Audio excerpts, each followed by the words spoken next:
May tech expert na tayo.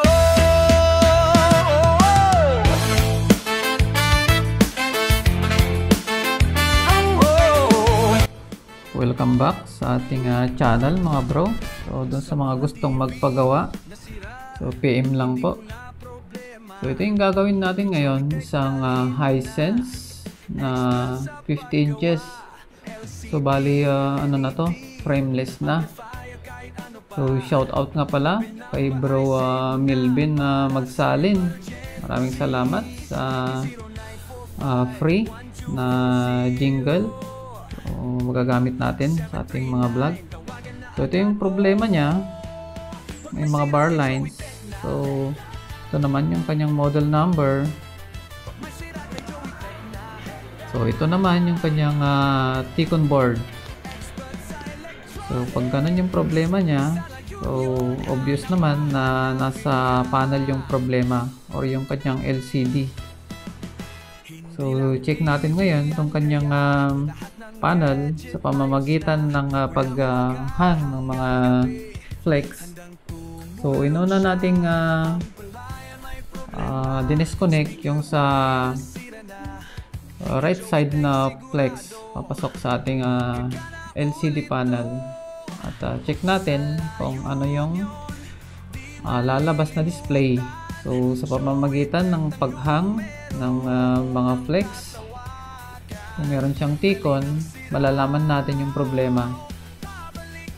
So ayun, wala siyang display at may mga bar lines dito sa ating left side. So bali right side yung nahang natin na flex.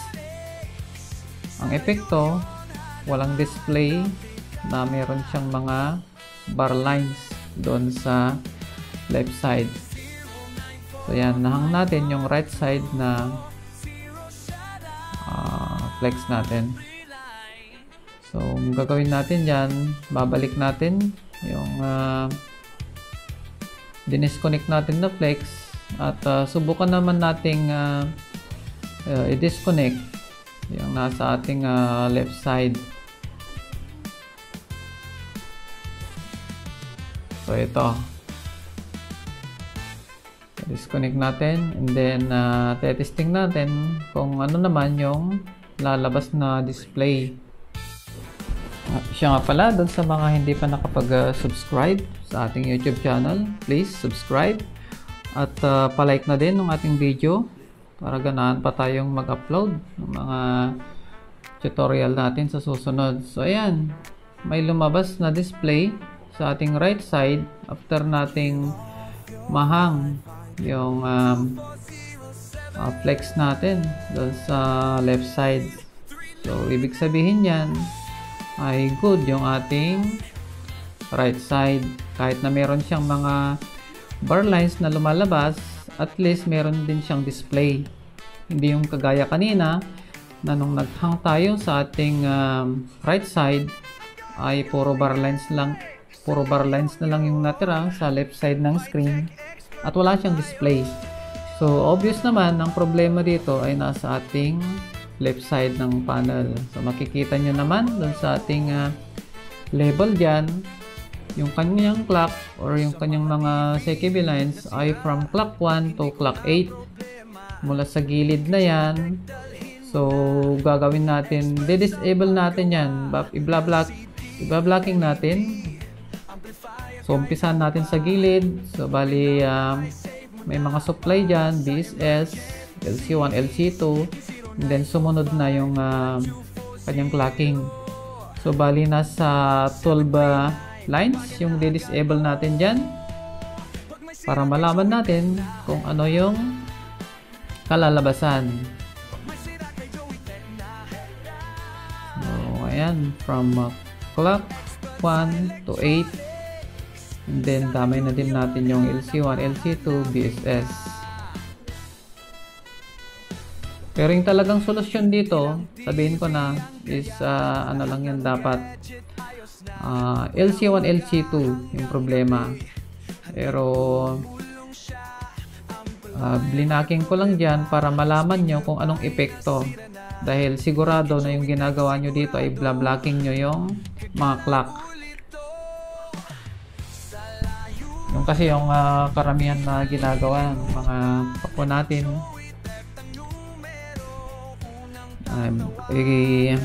blocking yung clock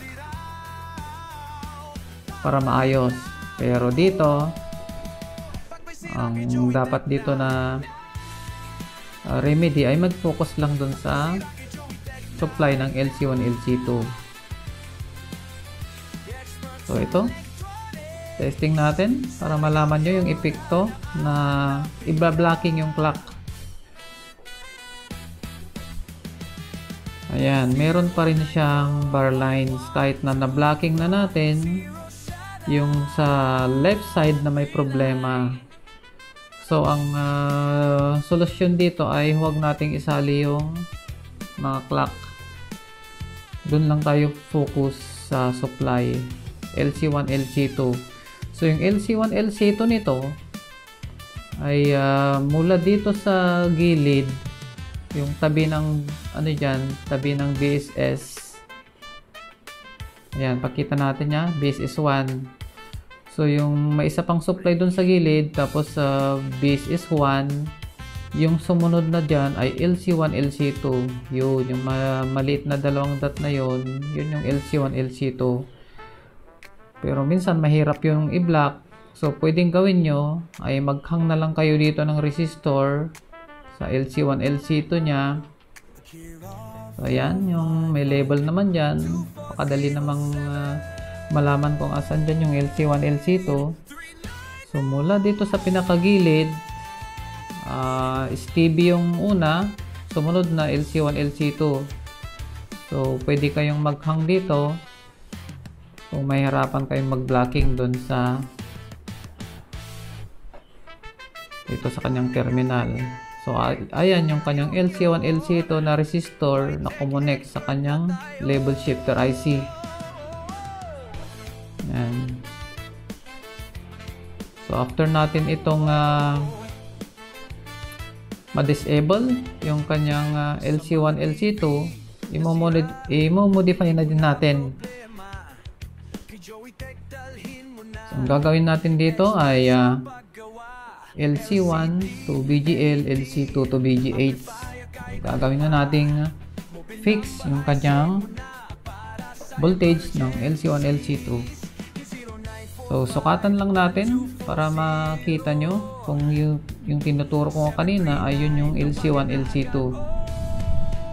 Ito yung kanyang LC2. Ayan. And then check naman natin yung kanyang LC1. Yan yung LC1. Ayan. So gagawin na nating fix yan. Pero hindi lahat ng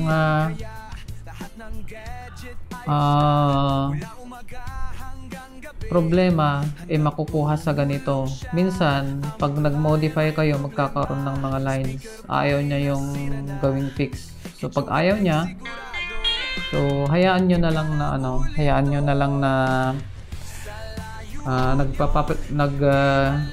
na lang yung original na supply na nagpapalit-palit yung LC1 at saka LC2. So, depende yan sa panel. Huwag nyong pagbasehan yung ginawa kong to kung ayaw niya dun sa mga ginagawa nyo. So, try nyo ding i-explore kung ano yung gustong remedy ng panel. Diba? Kasi kung nagbabase lang kayo sa isang video, hindi nyo madidiscover kung ano yung gusto ng panel na ginagawa nyo. Ito, after nating ma-disable or mahang yung dalawang resistor sa kanyang LC1 na LC2 left side, ayan na yung naging resulta. Pino na siya. Maganda yung picture display at wala siyang mga bar lines.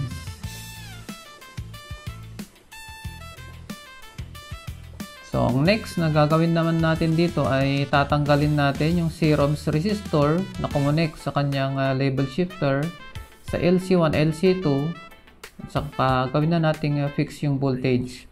LC1 to BGL, LC2 to BGH. Pero kung minsan may mga panel na ayaw niya yung minomodify nung nung LC1 o LC2, kung minsan nagkakaroon siya ng fine lines. So pag ganon is hayaan nyo na lang na nasa original yung kanyang LC1, LC2. So ang ginawa ko lang dito, naglagay ako ng resistor. Pwede kayong gumamit ng resistor 1K pababa, okay lang yun. So ayan na, naglagay tayo ng resistor dyan. So nilagay ko dyan is 560 ohms. 560 ohms LC1 to BGL, 560 ohms LC2 to BGH. So ayan, ayos na ang ginawa natin. So wala siyang fine lines, wala siyang bar lines, pinong-pino siya. So ayan, pag na-encounter nyo yung trouble na to, pwede nyong pagbasihan. Pero pag di gumana yung ginawa nyong remedy kagaya nito, try nyo doing explore, kasi iba-iba yung gusto ng panel. O minsan gusto nyang tinataasan, binababaan yung supply ng LC1, LC2. So ayan, so pinapalinisan na natin sa assistant ko na sumama sa service yung kanyang back cover. Then pagkatapos ito ay i-assemble na natin at ilalagay natin sa wall. Ito nga pala yung aking bunso na si Jayon. May tech expert na tayo.